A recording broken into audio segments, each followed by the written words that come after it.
Oi, eu sou o Maxon. Hoje eu vou falar sobre Candyman.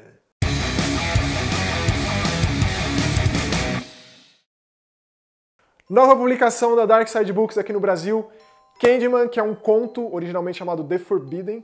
Era parte do Evangelho de Sangue de ninguém menos que Clive Barker, um dos nomes mais consagrados do terror. Lá nos anos 80, dito por Stephen King como Eu vejo o futuro do terror, e seu nome é Clive Barker, o pai do Pinhead, o pai dos Cenobitas do Hellraiser, né? De muitas outras histórias, livros e filmes também.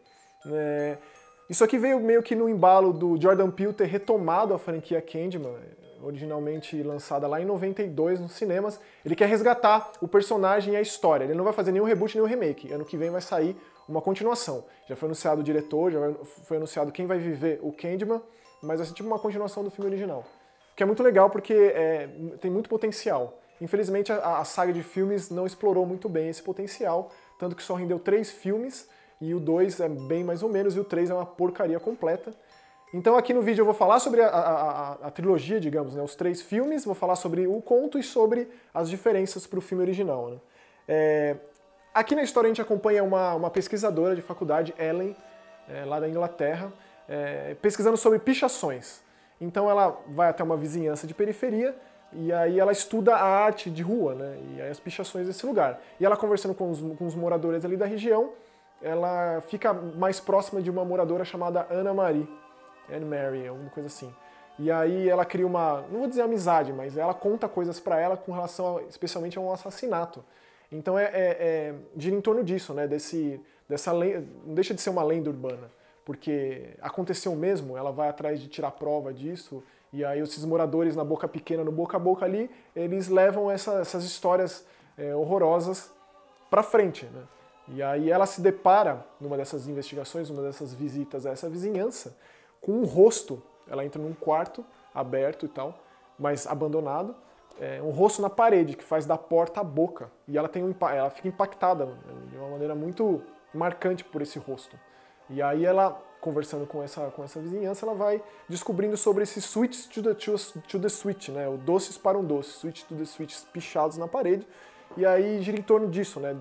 O que é isso? Né? Quem é esse tal de Candyman que as pessoas que moram aí falam sobre?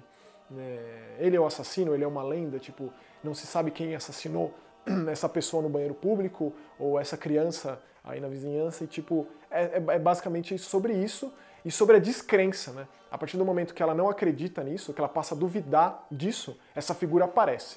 E essa figura, no livro, originalmente, não tem nada a ver com o lance do espelho, não tem nada a ver com falar 5 vezes o nome, e nem visualmente falando, né?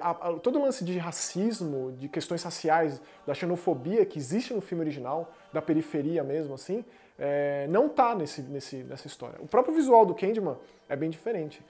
É dito como um rosto, uma pele de cera, com uma maquiagem mal feita, um paletó colorido, maltrapilho, mas tem o gancho e tem as abelhas. A própria origem do Candyman, o lance dele ser filho de escravos, dele ter sido morto porque ele se relacionou com a filha de um senhor ali, de um coronel da época, não existe nada disso. Então o roteiro que é escrito pelo diretor, Bernard Rose, lá do filme de 92, explorou bastante esse mito. Na real, a própria personagem da Ellie não está investigando pichações, mas sim lendas urbanas. E ela se depara com o Candyman e aprofunda justamente isso, e aí já entra em questão isso, das 5 vezes. Você falar 5 vezes Candyman, ele aparece e te mata. E aí nessa descrença o personagem aparece. Então essas questões raciais, especialmente o lance de escravidão e tal, é muito interessante. Dele ter sido morto, dele ter se envolvido com a filha desse coronel, dá pano pra manga para as continuações, né? Então no Candyman 2, por exemplo, que aqui chama Vingança, o primeiro chama Mistério de Candyman, o Candyman 2 chama Vingança, seria Farewell to the Flesh. Então ele passa de Chicago, onde o filme original se passa, inclusive em Cabine Green. É interessante pesquisar sobre Cabine Green, porque é realmente um lugar que existiu. E aí você lendo sobre, expande um pouco mais o conteúdo do filme. Inclusive outras curiosidades desse filme original, é que a equipe de produção, né, de gravação, teve que negociar com a gangue local ali para poder fazer o filme. Inclusive eles até aparecem no filme. E aí eu acho que uma das maiores bizarrices desse filme de 92 é a trilha sonora do Philip Glass, um dos compositores mais renomados aí ele fez a trilha sonora do Candyman original, que é uma baita trilha. Inclusive o tema do Candyman nos créditos iniciais é bem marcante. E ele ficou enfurecido depois que ele assistiu esse filme, porque não foi dito pra ele que seria assim, foi dito pra ele que seria um filme independente e tal, e ele viu uma produção B, hollywoodiana, trash e tal. Ficou muito enraivecido com o Bernard Rose. Talvez fossem amigos, não mais depois disso. Então o Farewell to the Flesh, né, o Carnival, que é basicamente o que significa, né, a deusa carne, se passa em New Orleans, e aí vem dessa ideia das gerações do Candyman. Ele teve uma filha, e aí quem é essa filha? A neta, a bisneta, e aí o Candyman ele quer voltar à vida através desses familiares que existem. E aí coloca elementos de mágica, por exemplo, o espelho, que quebrando o espelho você acaba com a presença do Candyman.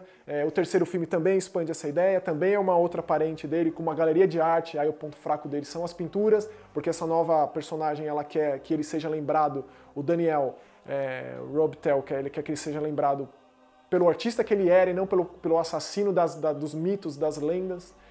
Então tudo isso acabou ficando clássico, né? O lance das abelhas, especialmente, que ele abre assim, e aí as abelhas saem do peito, do tórax de decomposição, do gancho, que ele estripa as vítimas por trás e abre elas ao meio, assim, então.